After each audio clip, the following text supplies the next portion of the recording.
Во студиото на Здраво Македонија по 9 часот се дружиме со Александра Јаковчевска, директор на Државното средно училиште со ресурсен центар Димитар Влахов, писателот Далибор Трајков и фотографот Александар Ристовски. Останете со нас до 11 часот.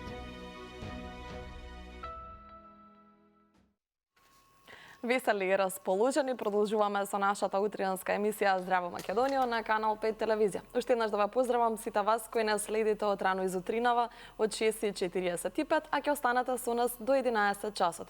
Ги видовте гостите во најавата, тие ни се веќе тука, но пред да ги поздравам уште еднаш, да поздравам Цеца, која што ќе ме дружи до 11 часот и ќе водиме оваа емисија. Цеца, добро утро. Да, Бисерче, официјално пред гледачите и пред камерите, добро утро. Велиш весели расположени, со тебе не знам како поинаку тоа може да изгледа, но поздрав и до вас, почитувани. Да, верувам дека ви беше интересно уште од 6:45 и дека ќе останете со нас во продолжение. Јас сум само малку загрижена дали ќе успееме да стигнеме се да раскажеме, бидејќи навистина имаат сите богато портфолио и многу што да раскажат пред вас.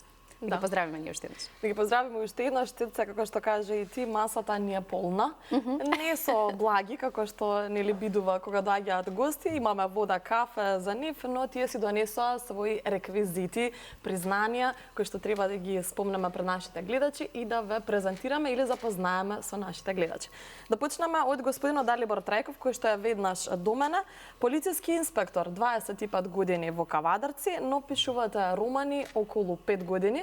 Па фокусот ќе го ставиме ова утро на романите кои што се изложени тука пред нас, како најчитан автор изминатите години, но и се подготвува еден роман за кој што ќе споменеме во текот на емисијата, но за почеток само да ве поздравиме. Добро ни дојдовте. Добро ви најдов, добро утро. Поздрав до сите гледачи на телевизијата с Канал 5, како и на емисијата Здраво Македонија. Така, ќе разговараме и за најновите романи и за читателската публика. Господја Александра Јаковчевска, директорка на Државно средно училиште со ресурсен центар Димитар Влахов, каде што учат ученици со оштетен вид. Добро ни дојдовте во Здраво Македонија. Ние сме чести гости во вашето училиште, сега вие кај нас. Добро утро и ви благодарам на поканата. Така, и вие ни донесовте нешто од вашето училиште, а тоа ќе го покажеме за време на емисијата. Александар Ристовски, фотограф, колега, добро ни дојдовте. Добро најдов, да. Секогаш е чест и задоволство се биде тука дел во вашата емисија секако. Така е. Да. И нормално е да имате малку трема, затоа што вие секогаш сте позади објективот. Да, прв пат ми е вака јавно пред камери, така и се осеќа тоа, меѓутоа се надевам дека ќе го надминеме. Кога се договоривте со колегата, тоа добро да изгледа се. Да, па затоа ни се колеги, нели сите фотографи, камермани, сниматели кои што се позади објективот, ние сме тимски играчи. Не би изгледала и вака емисијата доколку позади нас нема камерман. Еден куп луѓе. Еден А и куп луѓе. камермани, да. Така е. Цеца, навистина имаме, рековме, богата трпа за... Се и се што. Се и се што... Од кај сакаш да почнеме? Хајде ќе почнеме од инспекторот и да слушнаме, бидејќи споменав Вие криминалистички романи мене ме интересира. Дали, Цеца, читаш ти криминалистички романи? Не, ама можеби ќе почнеме од денес. Не, од денес не баш, ама од утре можеби. Не Да, грешка. не ме интересира, навистина интересна спојка имате со вашите професии. Кој би рекол? Ева тоа ќе прашаме дали работата внесувате во вашите романи. Се случило ли некој случај на кој што сте работеле да ви инспирира за вашите криминалистички романи? Па конкретно, случаите кои сум ги работел, ги немам напишано во книгите. Сега. Искрено, но професијата ми помага. Значително ми помага со тоа што жаровите кои ги пишувам во моите книги се отсликуваат, тоа се поклопуваат со моите работа. Значи, работа моја влие на пишувањето и мислам дека на тоа се должи успехот кој што го имам до сега со пишувањето. Така.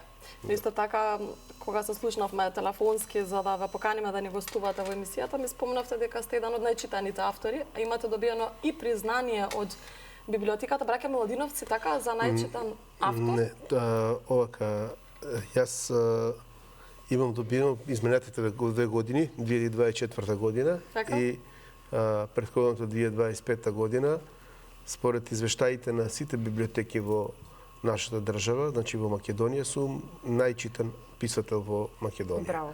Значи, Тоа е навистина сериозно признание. Да. Имаме доста писатели. Да, значи баш ми е мило и тоа ми представува потстрак за понатамо да продолжам нели да пишувам. И инаку тоа истражување го прави еден меѓународен фестивал, традиционален меѓународен фестивал Јаков од Камена река, кој што се одржува во чест на првиот печатар во Македонија. Така. Тој е и првиот печатар на Балканот, кој што живеел во 15 век, Јаков од Камена река, тоа значи сегашна македонска каменица, кој во тогашно време во Венеција испечатил првата словенска книга и од негова чест се одржува тој фестивал и во тој фестивал се наградуваат многу наши истакнати луѓе кои што живеат во и надвор од државата, независно дали се од која област се. И меѓу другото тие прават анализи, односно барат извештаи од библиотеките од целата држава за да му дадат признање на најчитаниот писател во Македонија. Така. Тоа значи дека читаат криминалистички романи нашите Значи, јас сум една од ретките што не читаат според се тоа што го раскажавте пред малку. Па добро, малце Луѓето најмногу читаат криминалистички романи, тогаш јас сум една од ретките читаат, што не најчесто читаат криминалистички романи, иако Македонија може да кажем дека повеќе сакаат македонската читателска публика повеќе сака драми, Да. но ги сака и мистериите. Јас сега сум со тука психолошките мистерии. јас тука се поклопувам со овој кајме романите не се класични трилери, има доста човечки судбини кои што се карактеристични за поднебјето на Македонија и тоа е карактеристично во моите романи што сите действија се случуваат во нашата држава. Така. Да. И тука е сплетена тие семејни драми, тајни во семејствата и она мистерија која останала на крајот останала да се добие одној распад и да се дозна што се случило. Имам само Во едно минатото. подпрашање. Дали имате странски изданија? Мислите дали моите книги се преведени? Па да. Или дали Не. воопшто размислувате за тоа со оглед на тоа, нели колкав е интересот во Македонија, може би ќе сакате вака да си ги проширите границите? Па види, нормално дека посакувам, но искрено се уште не сум стапил во контакт со ни една издавачка куќа надвор од државата. Еве имате домашна работа.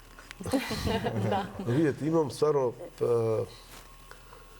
многу ми е исполнато времето, а искрено би верувам, сакал и верувам. намерата ми е во иднина да го направам тоа, да се обидам, да преведам, да се преведе некој од моите романи и може би ќе заврши во некој издавачките куќи надвор од државата и на тој начин да испадниме, нели, да направиме истиот успех што го направив тука, ако не барам А слични. убава промоција на Македонија со оглед на тоа дека кажавте сите действија се случуваат овде. Ама нели би било баш убаво. Па да, јас не бегам од тоа, за разлика од некои други мои колеги од државата кои што пишуваат на локации за надвор од државата, не бегам дека јас не би напишал во иднина некоја книга со действие кои случува надвор од државата, но сега предпочитам ова. Може би ради тоа, од некои патриотски чувства и од тоа што сакам да ја презентирам нашата држава.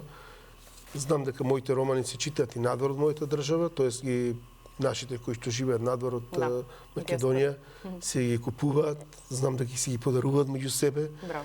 Тоа сум го, кога сум бил во странство, сум ми го кажале лично тие и знам дека наши гумци кога доаѓаат тука ги земат книгите. Но сметам дека треба повеќе да афирмираме нашата држава и затоа за сега тоа го правам.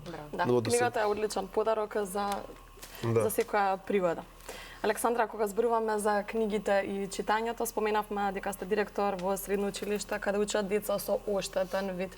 Тука на масата зборуваме сега за книгите, за читањето. Александар рековме дека фотографира. Како учениците со оштетен вид можат да читаат книги или да гледаат слики? Така, ако ми дозволите, најпрво во збор 2 би кажала за нашата институција. Да.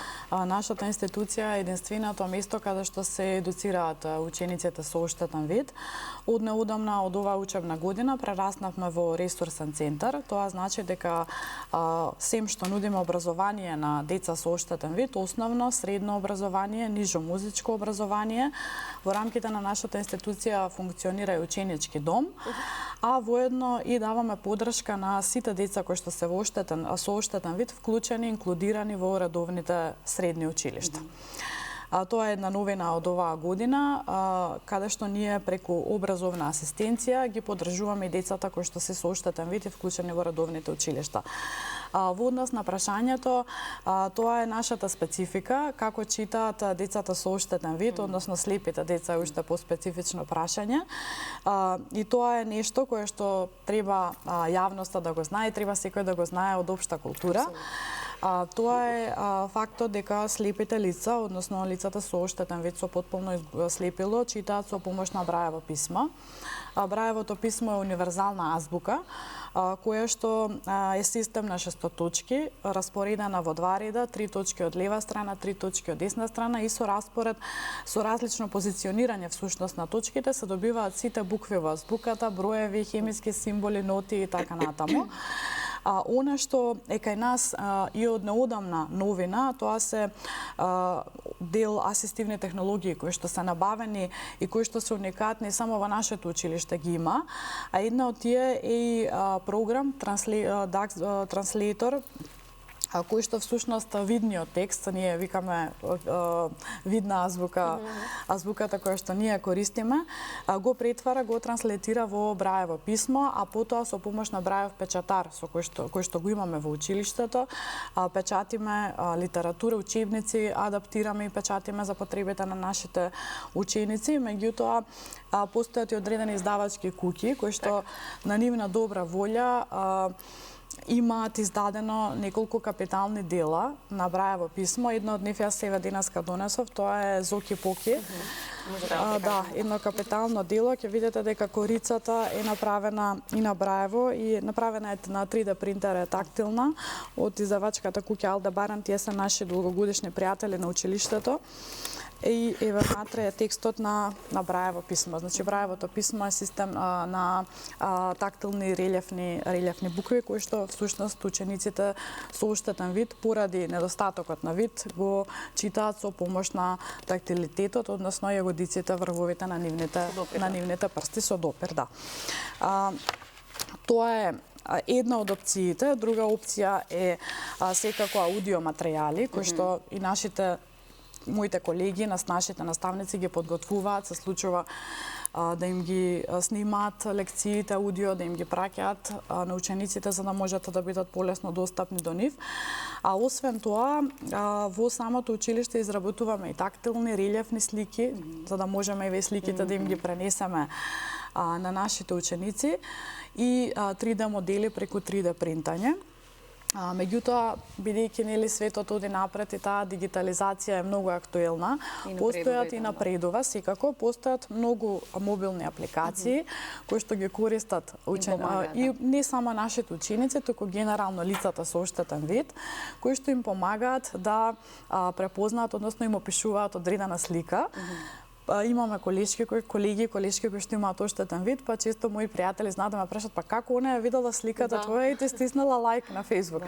Значи они имаат посебни програми кои што ја опишуваат сликата, што има на сликата и така всушност до нив стигнува информацијата што има на сликата, да. Браво. Сека чест за залагањето, за ангажманот на сите наставници кои што го прават за децата, односно учениците со оштетен вид. И јас сум искрено многу благодарна на целиот наш тим, без разлика дали се наставници, дали се дел од техничкиот персонал или од административниот персонал, бидејќи навистина функционираме тимски и функционираме во служба на нашите ученици. Така. Цица, бидејќи Александар е поблиску до тебе, а гледам дека има фотоапарат. Да, има. Да ни објасни Александар. Пробај да фотографирам, се извинувам, почитување. Ова е некој стар модел, така че ќе ни објасни Александар. За што пишува Canon, Александар? Canon, да. Зашто јас го имав на времето. Тоа е мојот прв апарат што го имам купено. Баш ми е драго што си го чувате, да, баш убав спомен. И на вистина кога сите кога се подготвувавме за емисијата со Бисера, вика Понеси нешто. Да, понеси нешто од дома. Ти си побарала од гостите предмети. Се издаде. И така, ми дојде на идеја да го прикажам овој апарат. Од секогаш јас бев задолжен во друштвото за фотографиите, за апаратите. Не знаев дека ќе ми прерасне во моја професија. Ова го купив овој апарат околу 500-600 оделение можеби бев. Значи баш одамна е љубов. Да. И целиот джепралак го трошев баш на тоа, на филмови, на апаратот. Втората иницијален момент беше некое во средно училиште, кога баба ми, не знам, ми даде штедна книжка со некои си средства, вика, еве, ти заштеди за абсолвентска екскурзија. Тогаш што ставаа пари во книжка, свидетелството. Да, овие беа веќе на книжка, да. И наместо на сметка, да. Наместо на патување, јас ги потрошив парите на фотоапарат. Нов апарат, браво. Повторно не знаев дека ќе ми биде тоа професија, дека со тоа професионално ќе се занимавате. Да, ќе се занимавам и така. Па после тоа веќе се разви таа идеја, купив професионална опрема и започнав со работа. Може ли малку повеќе да објасниме вашата професија, бидејќи сите ние кои што не се занимаваме со тоа, мислиме многу лесно, само ќе застане, ќе сликне или светло да е добро и тоа е тоа. Еве последно бевте на Златна Боамара, пред да почнеме кажавте дека неколку години веќе сте нели зад објективот. Прво како изгледа естрадата преку вашиот објектив и како успевате да ги доловите сите најинтересни моменти баш? Бидејќи непредвидливо не знаете кој што кога ќе направи, нели? Точно, малтку има во една доза и психологија во самата фотографија, некои потези што се повторуваат, го анализирате човекот, кога ќе направи некој потег, да, на вистина. Значи вие анализирате тоа, некој кога мрда, колку мрда, дали ќе стане. И на некој начин. Значи Бисера е тотално непредвидлива. Јас не знам како вие успевате Бисера да ја фотографирате. Значи она не го рече ќе направам 500 фотографии, една две ќе ги испадне добро и ќе го фатиме моментот секако. Ќе се фатиме. На упорност. Тоа работа за затоа се професионалци во работата. Спортската фотографија си има еден начин на фотографирање, да знаете кога кошаркарот ќе isfrли топката, како ќе дрибла, како ќе застане, ќе го измај противникот за да направи предност. Така и со фотографијата некако ги предвидувате потезите што ќе ги направат луѓето и да, веројатно искуството си го прави својот. Да, и овие работи например никогаш не сум ги слушнала, дека има психологија во целата ситуација, дека треба да изанализирате некој што би направил во одреден момент. И некој работи се повторуваат. Да, ако се чешам овде неколку пати би се потежала. Да, ќе ве чека мислениот пат и ако ми треба тој момент, да. Сега. Добро. Постои ли една фотографија, Александар, ете, кога сте почеле да се занимавате, што ве направила на вистина горе да велите, да, ова е мојата идна професија, ме бива на вистина за ова? Станала вирална, ние викаме сега модер. Можеби Жан Моне наградата што ја добив за фотографија, за најдобра фотографија, ми беше дополнителен стимул и поттик за да продолжам ми понатаму. Навистина како млад фотограф, тазев во професијата, да добиете такво признание е поттик и е стремеж за понатаму.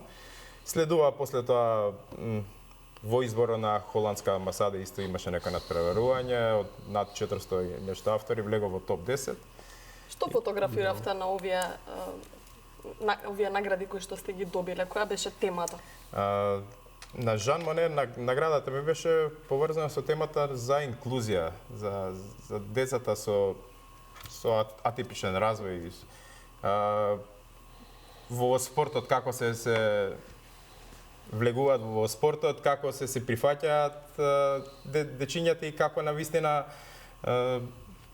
може да бидат успешни. Да, може да бидат успешни, може да соработуваме и да направиме едно убаво општество. Така. А за другата награда која што ја добивте? Другата награда беше на тема Холандија наликува на Македонија. Во Македонија, Исти сме реално. Зависи од која го гледате.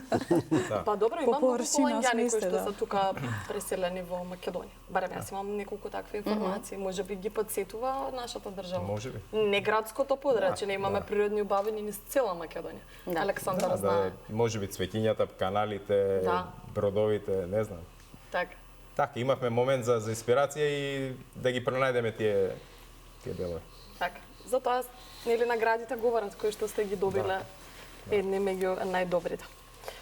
Инспектора, сега инспектор или писател, како сакате? Како вам Што ви подрага? Како повеќе, каде повеќе се гледа? Добро, са не повеќе, вие 25 години сте полициски инспектор во Кавадарци. Како одлучивте? Кој беше вашиот прв роман? Како влеговте во писателските води? Па, желбата за пишување ја имав уште од најмлади години. Оние основни училишни, од основно училиште, од тие училишни години, тогаш пишував поезија исклучиво, како и голем дел децава. Имав напишана една збирка од 30 и неколку песнички, кои за тогашно време нели беше главно да има ритам и рима повеќе. Да не дадат мистерии. Да. Таа збирка не ја издадов. Набрзо се случи по завршување на основното образование, влегов во средното полициско училиште, таму го продолжив образованието. Во средното полициско училиште имавме обврска после тоа по завршување да стапим во редовен работен однос. И тука завршува моето пишување. Какви збирки сега, нема шанси, нема време за тоа. Да. Па, видите, некогаш ми доаѓаше така, пишував скришно, но тие беа така, некои листови ќе запишам, така, нешто ќе го скријам, или некој дете ќе му помогнам да состави некој состав за на училиште. И некаде тоа беше 2020 година, пред да се случи она ковид временски период, нели? И ми дојде некако едно рано утринско евака исто ко сега, некоја желба за пишување и сакав да пишувам расказ, не знам зошто така, расказ и велам дали има некаде конкурс на некоја на Google пребарувам на телефонот, гледам имаше еден конкурс, нешто беше поврзано во врска темата со љубовта, точно не се сеќавам како беше. И пишувам расказ, го пуштам. Расказот беше под псевдоним, да не се покрај име и презиме, да биде објективно оценувањето и требаше најдобрите 50 раскази да се најдат на една меѓународна збирка на раскази, меѓународна антологија. И таму влегов во тие, кога ги објавија резултатите, потоа следува уште неколку такви конкурси во кои што навистина влегов во тие книги и го напишавте првиот роман. Така биде инспирација. Дојде момент, мислера, кога го добив признанието, еден од моите раскази, Последната солза, го доби расказ на годината од сите тие конкурси што ги организира. И тука веќе ми се дојде, ми порасна апетитите, нели? Да пишувам. Оправдано. Да пишувам роман. Кој беше првиот роман? Првиот роман беше Закопана вистина. Тој роман се разликува од останатите наредните романи мои, предвидејќи тоа е семејна драма во која едно девојче посвоено си ги бара своите биолошки родители. Од Битола беше. Или во Битола? Во Битола имаше дејси, имаше во Охрид, имаше во тука во Скопје на различни локации. Се прашав дали си ги најде, ама не сме ме прашали. Па, ќе го прочитате. Да. Љубовна е, мислам, приказната. Љубовна, да. Има со адвокат, колку што засекавам. Да, како со адвокат, толку, да. Значи, поделена е приказната на 3 дела. Првиот дел е од сегашноста, кога, ќе кажам само првата страна, ќе ви откријам, кога една млада мајка, во некоја афектна состојба си дозволила да подпишува документ за да го посвои, да биде посвоено нејзиното бебе и бара правна помош кај адвокатката, баш адвокатката е и главниот лик во романот, значи таа е посвоена и тука кај не прераснува желбата, таа веќе знае дека е посвоено дете и се почнува да трага по нејзините родители. Се предомисли. Па почнува да трага сосема доволно за да прочитат. Не само ме интересира дали тоа е вистинска приказна, дали се инспириравте од нешто што сте го работеле или можеби сте слушнале некаде таква ситуација? Не, искрено така ми дојде, тоа така ми беше фикцијата создадена. Има некој ваш роман со вистинска приказна? Не. До сега имам понуди. Има нема да кажеш, па инспекторот. Не, имам. Да бидете политички Искрен да бидам, имам понуди, неколку понуди да пишувам за ми се имат понудени луѓе кои што се интересни донекаде познати на јавноста, да пишувам за нив, но се уште не се гледам себе си да пишувам такви приказни. По пензија за 5 години одам во пензија, здравје и тогаш можеби. Но сега сакам да се фокусирам ново што го барат читателите. Така. И со Александра Цеци имаме многу прашања за проектите во нивното училиште. Така, имаме доста прашања, може да започнеме од тоа дека во училиштето за прв пат во Македонија се воведени нови асистивни технологии. Што точно значат тие за учениците и како им помагаат во секојдневието? Така. Па во претходниве неколку месеци, благодарение на неколку донатори и општествено свесни одговорни компании, да, и едно старо скопско семејство кое што исто така ни донираше одредена сума на пари која што подоцна ја преточија во асистивна технологија. Набавивме неколку асистивни технологии од Хрватска, ги набавивме, бидејќи во нашата држава за жал сме мал пазар и нема такви места каде што би се продавале специфични асистивни технологии, бидејќи овие асистивни технологии се специфични за лица со оштетен вид.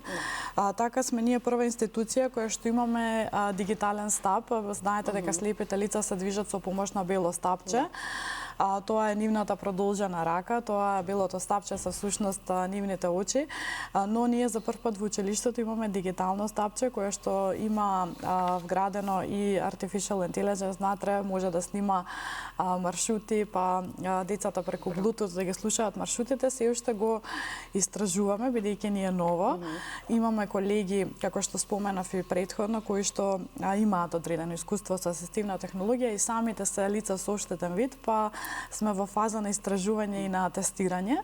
Најпрво ќе направиме една обука за нашите колеги и за родителите во рамките на училиштето, а подоцна ќе направиме еден поголем настан каде што ќе поканиме релевантни институции, каде што ќе ги презентираме овие асистивни технологии.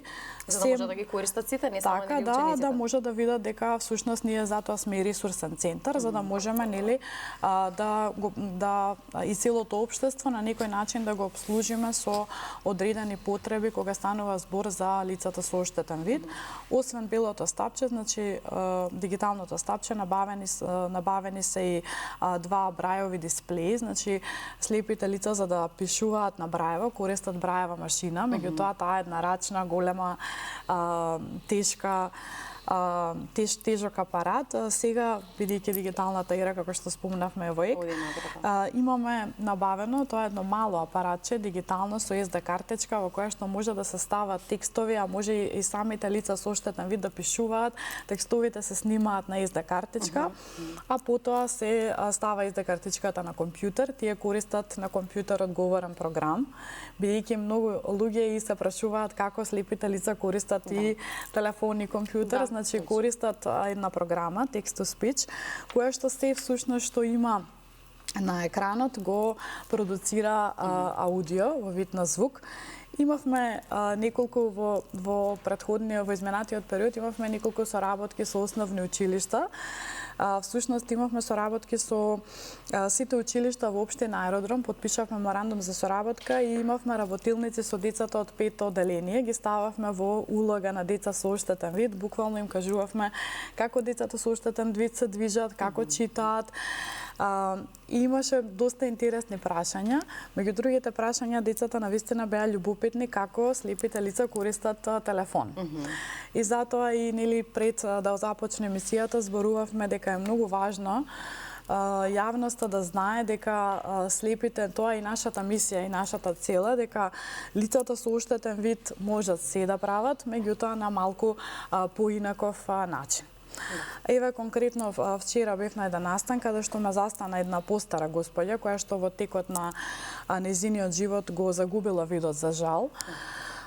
И побара од нас одредена помош, значи нашиот повика таа ме праша вие сте училиште, јас се реков да, училиште сме, ама ние сме единствено училиште во целата држава и нашиот повик е да ви помогнеме на вас, така да можеме тој момент малку повеќе да го објасниме за сите наши гледачи кои што можеби имаат проблеми со видот или познаваат некој таков на кој начин да ви се обратат и што се може да помогнете вие. Ние сме достапни, имаме наша Facebook страница на која што сме многу активни, имаме околу 5000 следачи, имаме наша веб страна duredmov.edu.mk каде што можат да ги видат нашите контакт податоци, да ни напишат мејл, да се јават на телефонот, таму е оставен и мојот личен телефон. Ни се обраќаат постари луѓе кои што поради шеќер го изгубиле видот, сакаат да знаат како да користат телефон, како да се движат. Ние покрај тоа што формално правно не работиме образование на возрастни, еве сега имаме некоја визија во одреден период, веќе стапуваме во контакт со Центарот за образование на возрастни, остваривме состанок, така да имаме некоја визија и план во догледно време и тоа да го ставиме во функција и сите лица кои што имаат оштетен вид, подоцна го изгубиле видот и нели се во одмината возраст, не се во на возраст која што е адекватна за образование, можат да не посетуваат и би посветиле најмногу внимание на описменување, односно користење на брајево писмо, ориентација и мобилност, како да се движат во просторот. Она што е многу важно за лицата со оштетен вид, тоа се животните вештини, како да се снаоѓаат во домот, основни навики и движење во домот и секако користење на асистивна технологија, односно на модерни дигитални технологии. Бидејќи се уште го немаме формално правна, секогаш сме отворени на неформален, на волонтерски начин да помогнеме и тоа веќе и го правиме. Многу често, да. Така да можат да ни се обратат ако некој не следи. Да најдат на социјалните мрежи. Може да најдат на социјалните мрежи, се наоѓаме во Кисела вода, попознато е местото како дом за слепи. Мене малку и називот не ми се допаѓа, бидејќи популацијата, луѓето мислат дека е тоа место каде што престојуваат, живеат слепи лица, меѓутоа ние сме навистина сериозна државна институција која што сериозно се занимава со образование, воспитание и рехабилитација на лицата со оштетен вид. Така, убаво што објаснивте, бидејќи така го знаат сите, дом за слепи. Да, така е, да. Ќе го најдат доколку имаат потреба. Александар, да се вратиме на фотографијата. Тука сме секогаш ги овековечувате моментите. Сега месец март, април, мај ми доаѓаат свадби, матурските, ако не се лажам, се некаде месец мај. Така. Барем вие низ годините знаете дека во овој период полека се спремаат свадбите. На свадбите сигурно има многу емоции, од подготвување на невестата, млада женаца. Понатаму на свадбата и се предвидливи ситуации. Да. И непредвидливи. И непредвидливи, па токму тоа сакам да прашам, има ли некоја непредвидлива ситуација која што сте овековечиле, но зборуваме да не убавите? Да фатите некој интересен момент, емоција? Да. Секако, да. Во мојата кариера имам фотографирано преку 200 свадби, можеби, не знам, не го знам точниот број. Меѓутоа има и предвидливи и непредвидливи. И за краток временски период од утрото, ако не е ваша договорена свадба, треба да го запознаете човекот, да видите што очекува од вас, каков тип на фотографии, што треба да добие како крајен производ. Малце е тешко, проблематично, меѓутоа се трудиме да ги доловиме во најдобар можен момент. Повеќе младите сакаат алтернативна фотографија, повозрастните сакаат класична, каде што ќе се наместат, каде што ќе има цела фамилијата. Нормално, да. И така, малце имаме некој спои со дали сакаме адети, дали не сакаме адети, дали свекрвата побарала да има 5 адети, дали невестата кажала тераме по наше. Па се скарале, па вие го фотографирате тоа. Ќе се надобрзам, јас мислам дека кога станува збор кај адетите, барем оние што досега барем еднаш сме женети, секогаш навик е да го прашуваме фотографот, тоест камерманот, тој не ни каже како оде поред. Па да.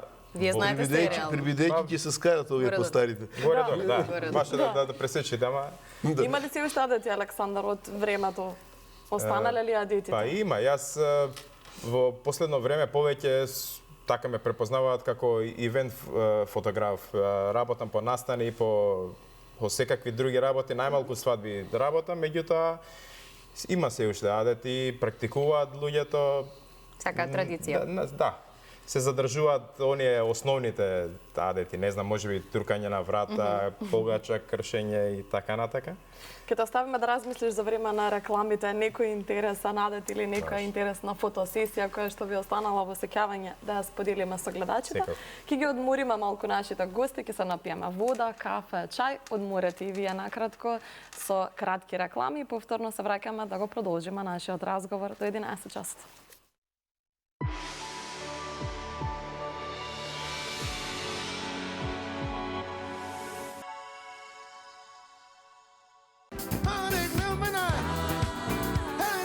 Апсолутна забава, апсолутна радост, апсолутно уживање во телевизискиот етер. Апсолутна власт, апсолутна забава, апсолутно романтично.